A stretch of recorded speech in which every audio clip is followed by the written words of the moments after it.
guys! Ayan, so gagawa tayo ngayon ng kimchi. Dahil nga kami ay mahilig sa kimchi, kaysa bumili ay gumawa na lang ako. Ayan, so bali 2 cabbage pala itong gagawin natin. So yun nga guys, huwag niyo ako i-judge kasi first time ko lang itong gumawa ng kimchi. At eto na nga ang ating mga ingredients. Ayan, so hihiwain natin sila. Yung peras. Yung iba guys, apple lang nilalagay. So ako pinili ko ang peras. Ayan, so yung peras dinagdagan ko, meron pa ako nakita sa ref.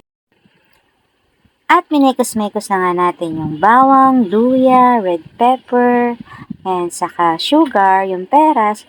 Wala kasi akong honey, kaya sugar na lang ang nilagay ko. At itong binili ko kanina na red pepper na 500 milligrams. Ayan. So, hindi ko naman siya naubos, guys. Ayan. So, ayan, mekos-mekos na natin. Ayan. At hintayin natin kung ano ang magiging lasa ng ating kimchi. Nilagyan ko ito din guys ng patis para pampalasa. Yan. So, tansyahan lang. Mamaya titikman natin kung kailangan pa natin siyang dagdagan. Ayan. Parang napakasarap naman. At ayan nga guys, kanina nagluto ako ng flour. Ayan. So, ngayon minekos-mekos ko na para mas maganda yung pagkakalapot ng ating kimchi at hindi pa ako nasiyakan. Talaga namang naglagay pa ako ng red pepper powder. Ayan, nilagay na nga natin yung ibang ingredients. Ayan, so guys, wala akong gloves, kaya yan, pinabuti ko na lang na halu-haluin ng sandok. Ayan.